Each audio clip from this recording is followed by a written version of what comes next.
Meet Felicia. Felicia is happy because she's decided not to drive to work this year. By taking public transit, she'll save money on gas and insurance and won't have to deal with traffic congestion. And now the government of Canada is helping her save on her taxes. Felicia heard that there's a public transit tax credit she can claim on her tax return. So how does it work? The public transit tax credit is a non-refundable credit that you can claim if you bought qualifying passes for public transit. For 2012, Felicia's credit is 15%, the lowest personal income tax rate, times the amount she claims. A non-refundable tax credit reduces the federal income tax that Felicia has to pay. However, if the total of her non-refundable tax credits is more than her federal income tax payable, Felicia won't receive a refund for the difference. Felicia can claim the cost of public transit passes, even for multiple transit systems. Felicia rode public transportation a lot this year. She bought passes for local buses, streetcars, and subways, commuter trains, and buses, and ferries too. Felicia also bought transit passes when she was traveling in Asia and in the United States, but only Canadian passes count for the credit.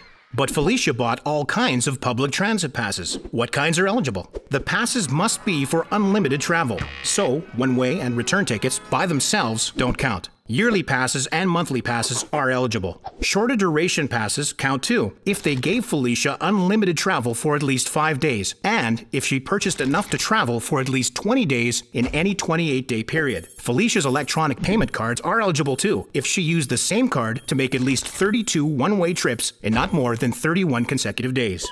The card must be from a public transit authority that provides a receipt for the cost and usage of the card. Michelle is Felicia's common law partner, and he likes to save by taking the bus too. Felicia is extra happy because she can claim both her and Michelle's passes. Felicia can also claim any passes for her or Michelle's children who are under 19 on December 31st, 2012. So how will Felicia save all this tax money? For 2012, Felicia's credit is 15%, the lowest personal income tax rate, times the amount she claims. Felicia has gathered together all the documentation and determines that they've paid $700 for all the eligible public transit passes. This means they'll get a credit of $105. To make her claim, Felicia needs to find the passes, or the receipts for the passes, or a letter from her employer if her employer participates in a transit pass program. Felicia has all her passes, and she just needs to make sure the pass displays an indication that is monthly or longer, the date or period it was for, the name of the transit authority or organization, the amount paid,